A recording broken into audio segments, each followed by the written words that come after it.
నిజామాబాద్ జిల్లాలో ఎండలు సామాన్యుల పాలిట శాపంగా మారాయి. ఉదయం 8 గంటల నుండే ఎండల తీవ్రత ఉంటుంది. ఎండల కారణంగా జనం బయటకు రావడానికి భయపడుతున్నారు. ఉదయం 10 గంటలు దాటితే రోడ్లన్నీ నిర్మానుష్యంగా మారుతున్నాయి. సాయంకాలం 6 గంటల వరకు ఎండల తీవ్రత ఉంటుంది. పనుల కోసం వెళ్లేవారు ఉదయం 10 లోపు, సాయంకాలం 6 తర్వాతనే బయటకు వస్తున్నారు. దోసకాయలు అమ్ముతున్నాము.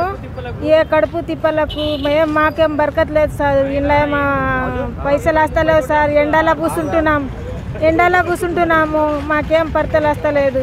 ఇగో ఎండలో కూర్చుండి దవాఖానలు పెడుతున్నాము. కడుపు తిప్పల కోసం కూర్చున్నాం సార్.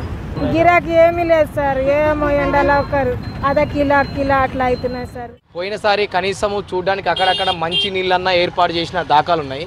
ఈసారి అయితే మంచి నీరు కూడా తాగడానికి ఏర్పాటు కూడా ఏమీ లేదు. ఇప్పటిదాకా తిరిగితే ఒక 100 రూపాయలు కూడా సంపాదించింది లేదు. ఎండలకు ఎవరు కూడా బయటికి రావట్లేదు. ఎండలు చాలా దారుణంగా ఉన్నవి. మా ఆటో వాళ్ళకైతే ఎండలో తిరిగి వస్తున్నాము.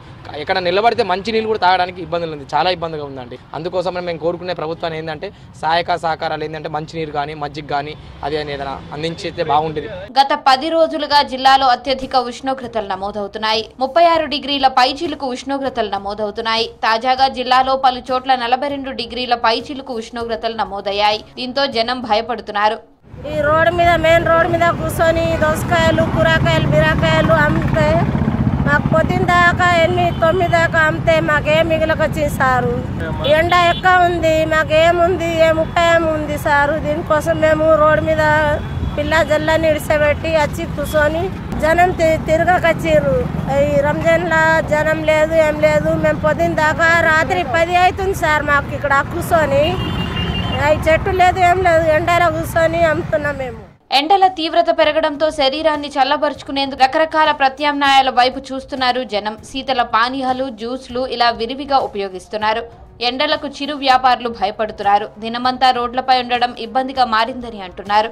మరోపక్క ఇళ్లలో ఏసీలు, కూలర్ల వాడకం పెరిగింది.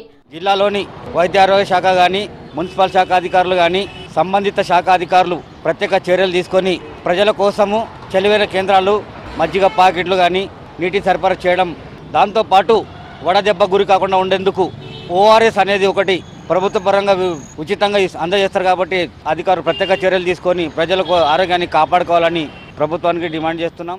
మార్చి చివరి వారంలోనే ఎండలు ఇలా ఉంటే ఇక రానున్న ఏప్రిల్, మే నెలల్లో ఇంకా ఎండల తీవ్రత ఎక్కువగా ఉంటుందని జనం భయపడుతున్నారు.